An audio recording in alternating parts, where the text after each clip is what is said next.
A paz do Senhor Jesus, amada e amado do Senhor, passando aqui para deixar uma palavra de Deus para edificar a nossa vida, amém? Abra comigo em Salmo 100. Vamos orar ao Pai enquanto você procura? Senhor Deus, em nome de Jesus, Pai Santo, Deus de poder e Deus de glória, Santo de Israel, venha ministrar e venha falar conosco no nome de Jesus. Acampa teus anjos ao meu redor e ao redor de todo aquele que ouvir a tua palavra, que eu te peço, no nome do Pai, do Filho e do Espírito Santo. Amém? Um salmo pequeno, né? Salmo 100, aleluia. Glória a Deus, Pai, fala conosco nesse dia, né? Vim aqui um pouquinho mais tarde porque Deus estava ministrando, né? E eu fui marcando aqui, escrevendo tudo que o Papai do Céu quer nos direcionar nesse segundo dia do ano 2 de janeiro de 2024. O que o Papai do Céu tem para mim, para a tua vida? Um ano, né? Que Deus me deu a palavra no último dia, né, dia 31/12 aqui, é um ano do descanso do Senhor, proteção e prosperidade para aqueles que estão em Deus, como diz lá em Salmo, né, 91:1, que diz: aquele que habita no esconderijo do Altíssimo, à sombra do Onipotente descansará. Isso é o ano de descansar no Senhor, de crer na proteção e na prosperidade vinda da mão do Senhor, aonde você pode ver, né, muitos aí, tendo uma colheita não tão boa, mas você está guardado no Senhor, né? É o ano daquele que está no Senhor. Você pode ver 1000 cair ao teu lado, 10.000 à tua direita, mas você não vai ser atingido. É o ano em que Deus está te guardando e te livrando. É um ano da total dependência do Senhor. É o ano em que aquele que está firmado em Cristo Jesus vai ser guardado, né? Se você ainda não está debaixo dessa proteção, venha. O que o Salmo 100 fala? Celebrai ao Senhor com júbilo. Celebrar com júbilo ao Senhor todos os moradores da terra. Então, quando o salmista convida todos os moradores para louvar ao Senhor, isto é, celebrar com júbilo, isto é uma forma de louvar ao Senhor, é uma forma honrosa, homenagear a Deus.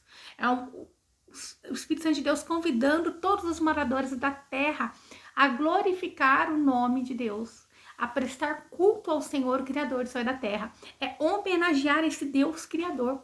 É o tempo de glorificar ao Pai. Aleluia! Servir ao Senhor com alegria e apresentar-vos a Ele com canto.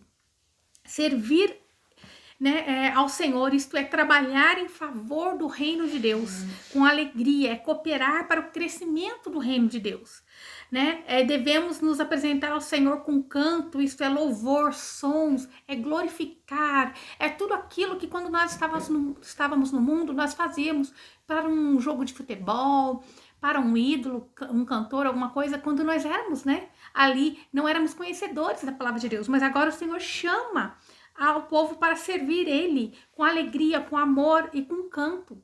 É glorificando, né? Deus se alegra daquele que canta hinos e louvores a Ele.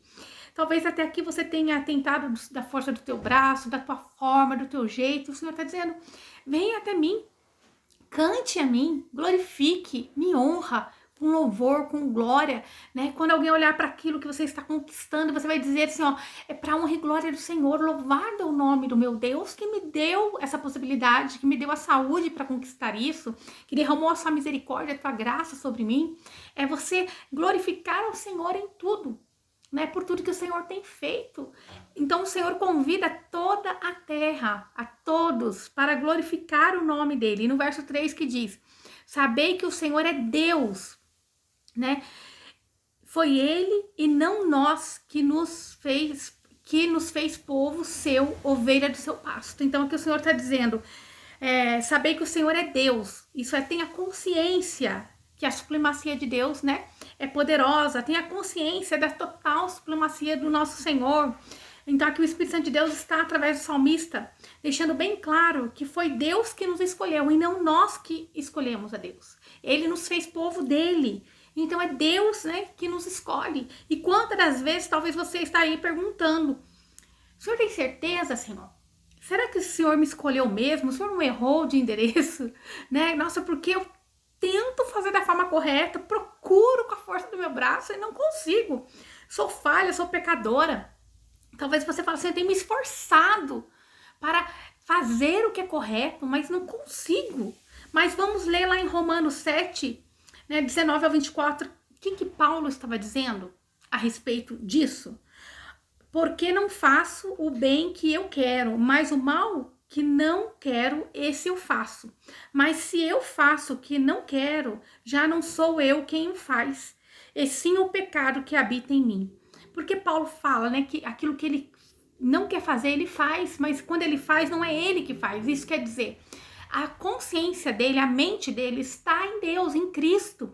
Ele sabia ali na tua mente que não deveria estar fazendo aquilo, mas é uma luta, né? Então, quando ele faz, é um mal que habita nele ainda, a carne, né?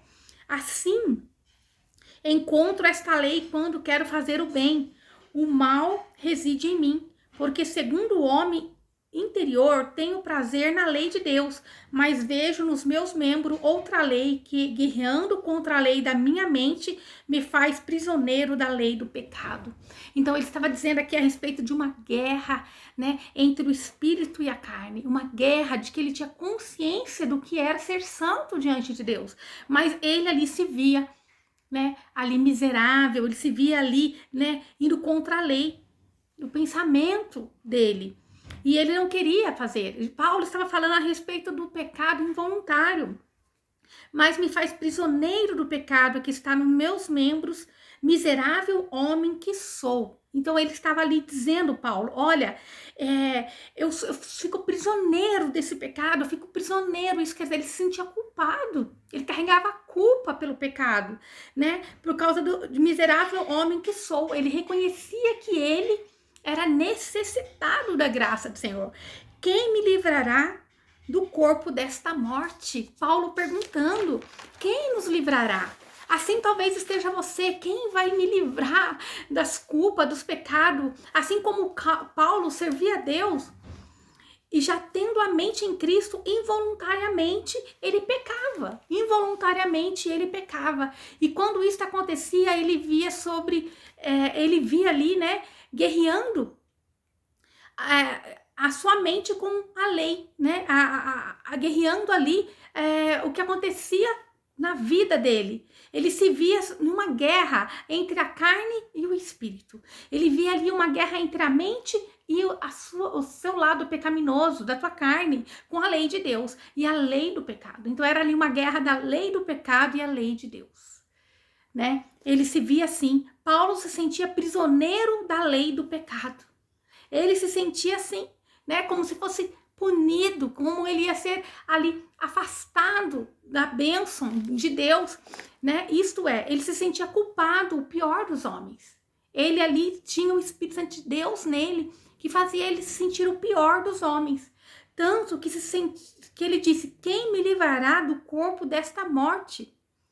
Né, uma morte espiritual. Ele sentia ali uma morte espiritual. Quem me livrará do corpo desta morte? Isso era a culpa que ele carregava nele por se sentir culpado de ter pecado, né?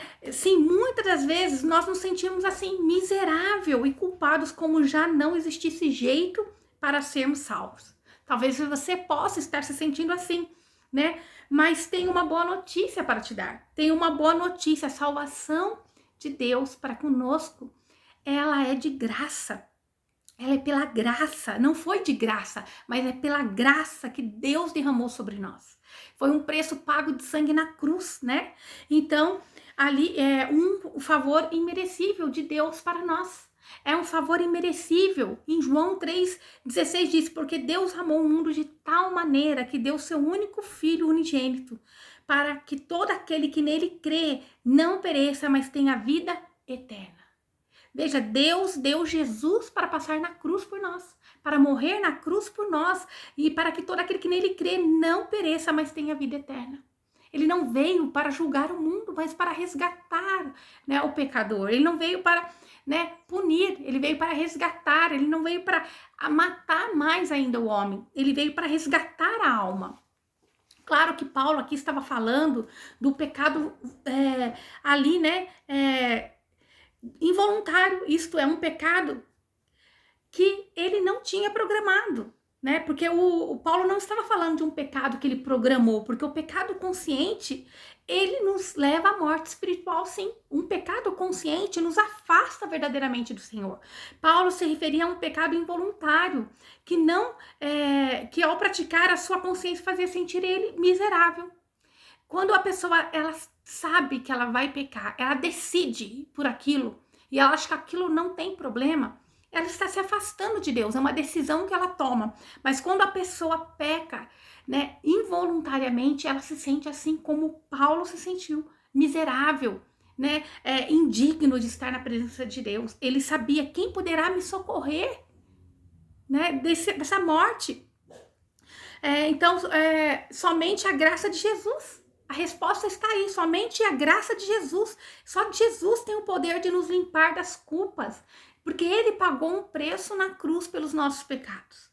Isso não dá para o homem uma legalidade dele sair pecando. Paulo falava aqui de uma guerra entre a carne e o espírito. Um bem que eu quero fazer eu não faço, mas um mal que eu não quero eu acabo cometendo. Ele não queria. Foi involuntário. Quando ele viu, já tinha cometido.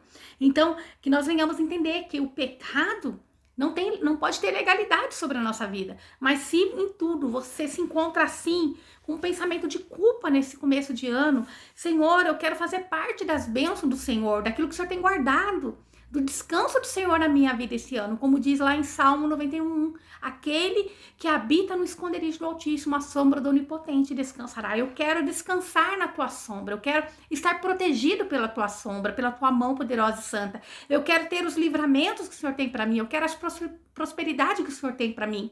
Eu quero estar alicerçado no Senhor, eu quero ter abundância de vida, né? Eu quero que o Senhor se revele a mim, mas é necessário você se desfazer de todo o sentimento de culpa. Quando você se esconde, quando você se habita no esconderijo do Senhor, você está protegido, está liberto. E quem vai te livrar do corpo desta morte? Isso é desse pensamento que você está destituído da glória de Deus, que você está morrendo espiritualmente. Porque a culpa vai fazendo você se afastar cada dia mais de Deus. Porque você não tem entendimento de que o sangue do Cordeiro, o sangue de Jesus tem poder para lavar as suas culpas, para te libertar, para te resgatar. Foi para isso que Jesus passou pela cruz, né? E isso não te dá o direito de sair pecando, mas os pecados involuntários, esse o Senhor pode cobrir pelo sangue do Cordeiro, né? Sim, muitas das vezes nós nos sentimos assim, miseráveis e culpados, como se já não estivesse jeito de sermos salvos. Mas, né, Jesus pagou um preço na cruz. Jesus veio para nos resgatar, nos livrar de todo o mal. Claro que Paulo estava falando aqui, né, do pecado involuntário, que isso fica bem, né, aqui registrado. Em Salmo 3, né, 10:3 diz assim: sabei que o Senhor é Deus, foi ele e não nós que nos fez povo seu, ovelha do seu pasto. Então, se nós somos ovelha, sabei que ele é Deus, ele é soberano, a supremacia do Senhor.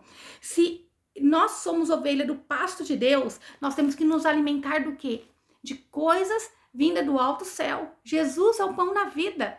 A palavra de Deus é que salva, cura e liberta. Então nós temos que nos alimentar da palavra de Deus. Você tem que iniciar o seu ano decidido a todos os dias se alimentar da palavra de Deus, a tirar o seu momento de oração, uma palavra, né? Ler aí, pedir, meditar na palavra, se alimentar da palavra, alimento espiritual. É necessário você buscar o alimento espiritual todos os dias da sua vida, porque nós somos ovelhas, né? Do aprisco do Senhor, né? Ovelhas do seu pasto. Então, se nós somos do pasto do Senhor, nós temos que comer, ter sede, né? Desse alimento do Senhor.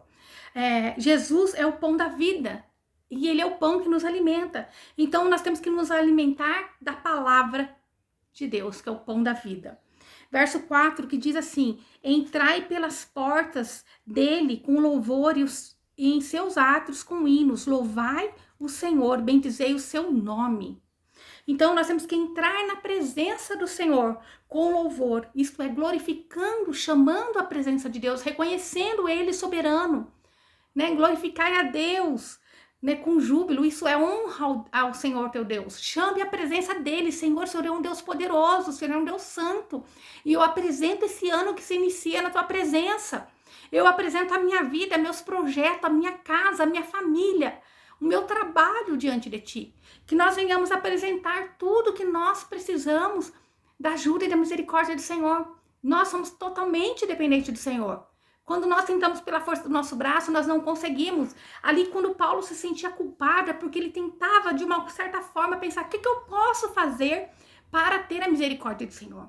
E quando nós queremos fazer algo para cobrir um pecado, para conseguir algo, para se esforçar de alguma forma, nós estamos tirando a graça de Deus sobre nós, que é o favor de Deus por nós, que é um favor imerecido. Nós não somos merecedores, mas Ele nos escolheu, não foi nós que os escolhemos, né? Não foi a gente que decidiu amar e servir esse Deus, foi Ele que nos escolheu. E quando nós temos entendimento disso, nós vamos descansar no Senhor. Nós vamos estar protegidos. O segredo é buscar a presença do Senhor, entrar na presença do Senhor com louvor e glorificando. É homenagear o Deus, o Criador da sua vida. Entre nesse ano louvando ao Senhor, buscando a presença dEle. Amém? Verso 5. Porque o Senhor é bom e eterna é a sua misericórdia, e a sua verdade estende-se de geração em geração. Deus nos dá toda a direção nesse Salmo 100. Uma direção para um ano de vitória, um ano vitorioso, cheio de bênção. Ele nos direciona a honrá-lo com alegria. Isso é homenagear, servi-lo, com a consciência que Deus é soberano. Nós temos que buscar a presença do Senhor. Ele nos faz povo seu, Ele nos fez povo seu. Então Ele nos chama, Deus é bom, né? E eterna é a sua misericórdia. Que declaração poderosa, quando aqui fala Deus é bom e eterna é a sua misericórdia. Eu não sei o que você possa pensar que você é indigno, mas Deus está dizendo, eu sou bom. E eterna é a minha misericórdia. Se você tem se sentido um homem dos piores, um miserável, indigno de fazer parte, né, desse aprisco do Senhor, o Senhor está dizendo, eu sou bom. Que declaração poderosa para nosso dia, né? Não precisa se autopunir. Você não precisa se autopunir, se remoer em pensamentos negativos. Você não precisa querer fazer sacrifícios ou comprar a graça do Senhor, né? Não precisa ficar com pensamento de culpa, mas basta tomar posse dessa verdade que Deus é bom. Toma posse dessa verdade que Deus é bom e eterna é a sua misericórdia, né? Se Ele é misericordioso, se Ele tem misericórdia, Ele vai derramar a misericórdia dele para conosco. Ele vai derramar quando nós nos colocamos diante dele com o coração puro, quebrantado. Ele vai derramar a misericórdia dele. Talvez você fale assim, eu quero ser diferente. Mas você quer fazer com a força do teu braço e não é assim. Não é com a força do nosso braço que nós vamos mudar, sermos diferentes. Mas é quando nós nos derramamos diante do Senhor e buscamos nele, buscamos tempo com o Pai. Ele vai poder derramar da graça dele. Aleluia! A palavra de Deus diz que a sua verdade estende-se de geração em geração. Então, entenda, a misericórdia de Deus é para mim e para você. É de geração em geração, é para a sua geração também. Deus não volta atrás da sua palavra, né? Que é verdade. A palavra dele é verdade. Então, toma posse dessa misericórdia do Senhor sobre a tua vida. Toma posse das misericórdias do Senhor, da graça imerecida sobre a sua vida. Que você entenda essa declaração poderosa que Deus é bom. A bondade de Deus é para sempre. Aleluia. A misericórdia do Senhor é para sempre. Então, nós temos que tomar posse dessa graça imerecida. Louve ao Senhor, sirva-o com alegria, porque Deus é bom. Sirva-o porque Ele é bom. Se Ele é bom, Ele vai te abençoar. Ele vai derramar coisas boas sobre você. Ele não é um Deus mau, Ele é um Deus bom. Ele tem coisas boas para derramar sobre nós. Ele te ama e com Ele você vai estar alicerçado na verdade. Aleluia! Com Ele está a verdade. Ele nos ama e com Ele mora a verdade. Aleluia! A paz e a salvação está em Deus. A alegria e a prosperidade está no nosso Senhor, né? Em tudo nós temos que louvar ao Senhor. Em tempo e fora de tempo. Louvado seja o nosso Senhor. O Senhor está dizendo hoje. Louvai ao Senhor, independente daquilo que se passou. Não tenta se autopunir, carregar culpa. como Paulo lhe dizia, né? Ele não se sentia merecedor, mas será que o Senhor mesmo me escolheu? Quem poderá me salvar desse corpo da morte? Isto é, quem pode me salvar da morte espiritual? Quem pode me resgatar esse sentimento de culpa? Era isso que Paulo estava dizendo. Mas quando você vê que Deus é bom, ele está dizendo, Deus é bom. E eterna é a sua misericórdia. Ele tem misericórdia de nós, porque ele sabe o quão miserável o homem é sem a presença dele. Então, que nós venhamos glorificar a Deus e buscar essa presença do Senhor, para que nós venhamos deixar de ser miserável, mas ser agora ovelha no pasto do Senhor. Todos os dias nos alimentando da palavra de Deus, que é a palavra que é pura, salva, cura e liberta. A palavra de Deus é a espada de dois gumes, né? Ela quebra, ela corta o mal e ela abre o caminho para a salvação. Ela nos limpa e ela abre esse caminho para estarmos na presença do Senhor, para sermos salvos pela glória de Deus, por aquilo que Jesus fez por nós na cruz.